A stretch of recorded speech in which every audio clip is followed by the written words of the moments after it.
এরপরে আছে আমাদের কি ডিসপ্লে, কি আছে চার্জিং পোর্ট 5 টাকা 8 টাকা, লজিক তো থাকবো, বাকিগুলো থাকবো না।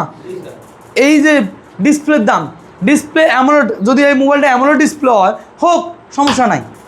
অ্যামোলেড ডিসপ্লে মার্কেটে 3 ধরনের হয়, একটা হলো সেটের অরিজিনাল, এটা অ্যামোলেডই। সেটের অরিজিনাল কি অ্যামোলেড।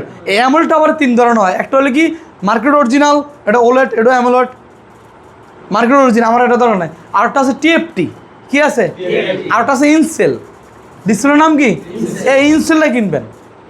কিনা আমি এটা কেন কিনতে আসি, এই যে আমি একটা মরা সেট লয়ে আইছি, ব্যাকসেল লাগানো শিখছি, বডি লাগাই লাইছি, মেডেল পার্ট লাগাই লাইছি, এখন ডিসপ্লে লাগামু, ব্যাটারি লাগামু, আর আছেটা কি আছে? এটার জন্য আমার ওস্তাদ লাগবো? কথা বুঝতে পারি না। ওস্তাদ আছে তো, ইউটিউবে আছে না, ডিসেম্বলি আছে না, এখানে শিখাই নেই কিছু, এখানে শিখাইনি, সূত্র তো শিখাইছি, কথা বুঝাইতে পারিনি।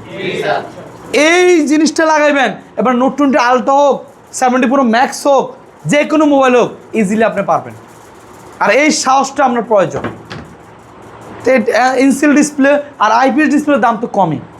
ইনসেল ডিসপ্লের দাম হলো আপনার 1100 টাকা করে। কত টাকা? 1100 টাকা, 1200 টাকা সামথিং। তাহলে আমার এখানে কত হইলো দেন তো, কত হইলো? ধরেন আমাদের এখানে হলো 1100, 2200 টাকা। কত টাকা? এই যে ধরেন 4200 টাকা, আর এখান থেকে একটু কম পাইবেন। গড়ে ধরেন 4000 ধরলাম, কত ধরলাম? 1-200 টাকা এদিক থেকে। যদি ব্যাটারি নষ্ট হয় তাহলে 500-600 টাকা জরিমানা লাগবো। ব্যাটারি তো ওটা থাকবেই। পিঠাই সোজা করে চার্জ উঠাই দিব, পাওয়ার সাপ্লাই দিয়া, কি দিয়া ব্যাটারি চার্জ করতে পারি না আমরা।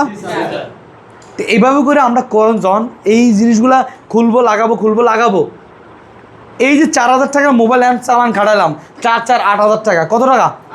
এই 8000 টাকা, এই 4000 টাকার মোবাইল ঠিক করার পরে আপনি এটা 8000 টাকা বেচে নিতে পারবেন।